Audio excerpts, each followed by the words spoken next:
Hi, this is Dave Rudin at FCIAC Football Media Day, and this is definitely going to be the most awkward interview of all the ones I do today. Doing it with two colleagues for the first time. Got Sean Patrick Bowley of Game Time, who has taken a break from writing 297 football previews to join us. And I got Scott Ericson, my old colleague at the Stanford Advocate. Sean, any truth to the rumor you're going to start tomorrow sitting out to get your first FCIAC championship ticket? Oh, I can't wait, actually. Yeah, I will be out in line. I'll be there all fall, hanging out the I guess Boyle Stadium in Stanford, and I can't wait for the FCIAC championship. It's a game that I love, and will enjoy that they play. That they cut off half the season or cut off the one game at the beginning of the season. I'm going to enjoy that, and when it's time to come November, I'll be first in line, getting ready. So it's going to be fun. What are your thoughts on the FCIAC so far this year? It's early to tell. We got to sit around another week, except for two teams. But what's your feel? Other than the fact that I can't stand the fact that they kept the FCIAC championship game and lopped off the first game of the season.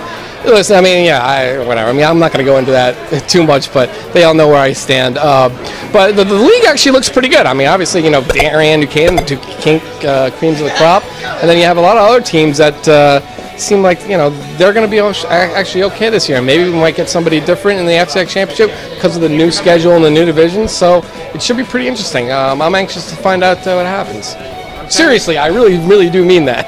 I'm the same way. I don't really get a feel. Everyone's talking Darien, New Canaan, and after that, it's kind of a mixed bag. I'm kind of looking at maybe Trinity and Norwalk as possible sleepers. I don't know if you see it that way. No, I think Trinity Catholic. I saw Donnie Potter walking out of here.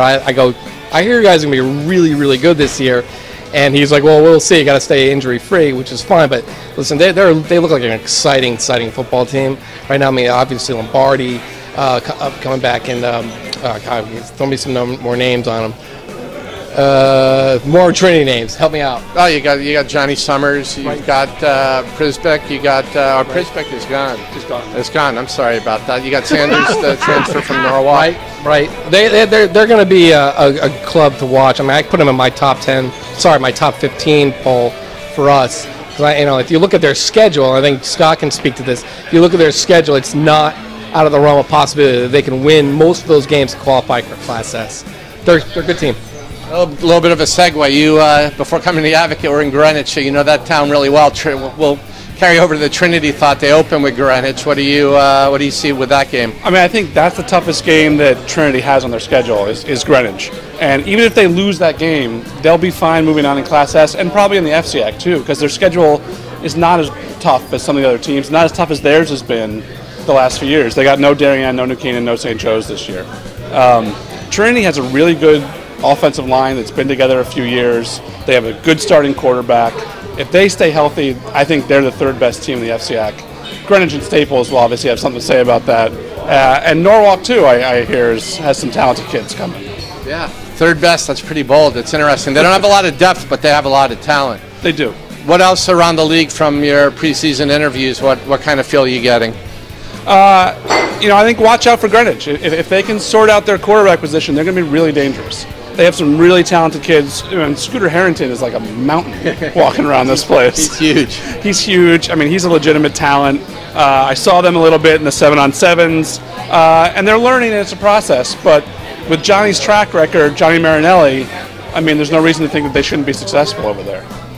What about the rest of Stanford? What are you seeing with Stanford and West Hill? West Hill actually gets to play a game this weekend. Yeah, West Hill does have a game. They don't like to use the term rebuilding, but Stanford lost a lot of talented kids, especially their quarterback and their receivers.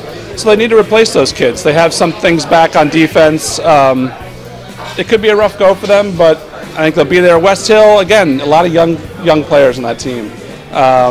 Frank has done a good job at West Hill. He has them near a winning record, which for West Hill in his time is pretty good.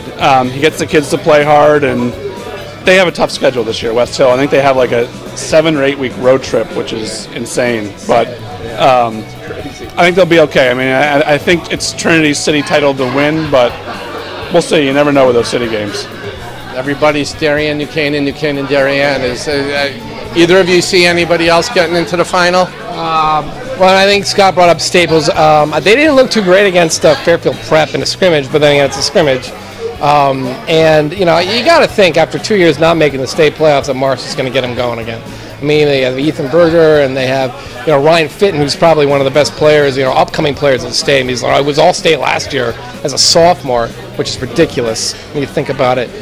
He's an outstanding talent. I mean, if not this year, then very, very soon. They'll be right in the mix, I think, honestly. You know, and like you said about Greenwich, Greenwich is definitely I think Johnny's going to have it really. I mean, if he doesn't win most of his games, that'll be a disappointment. At least for me, I think he's going to do a nice job there. Of course, if he does lose all his games, then I don't know. I don't have to tell you, Johnny. It's going to forever stain the Marinelli family tree. We'll disown him. No, I'm just kidding, John. Anyway, no, they're going to be good too as well. You know, and the last one I think is Danbury. We were talking about Danbury a little bit. You know, I know Mark Ecke left, but Alex Tarasco has been around for a long time. He coached in New Haven for years, and he coached with Mars at WestCon, and he coached with them at Southern under Paul Pasqualoni with that whole crew, that whole coaching tree. So he's been around. He knows what he's doing. So I don't think you're going to see Danbury fall off much, especially with having a kid like Pierre Maduro, who's probably one of the best linebackers in the state. One of the best players really. Yeah, no, absolutely. He didn't make. I think he made third team All-State for the New Haven Register last year. I really, really like him for a first team All-State this year. I mean, he did everything for them last year defensively, and then he was a great receiver. And so I would watch out for Danbury as well. What about Scott? You think somebody else can break into the final? You know, the team that I don't know anything about and I haven't heard a lot about is St. Joe. I mean, we know they lost some kids, but what do they have? What's in the cupboard there? I saw them at the 7-on-7, and they looked like they had things to work out, but this is a long way away from that. This is a full team, and they do a pretty good job up there of bringing new kids in and meshing them. And then I don't know about the rest of the league. I mean, I don't know about what Trumbull High has. They were very raw last year, very young. So those kids could have come along, and they could be a lot better this year as well. It'll be interesting. Well, we're going to have a week pretty much to contemplate this a little bit more.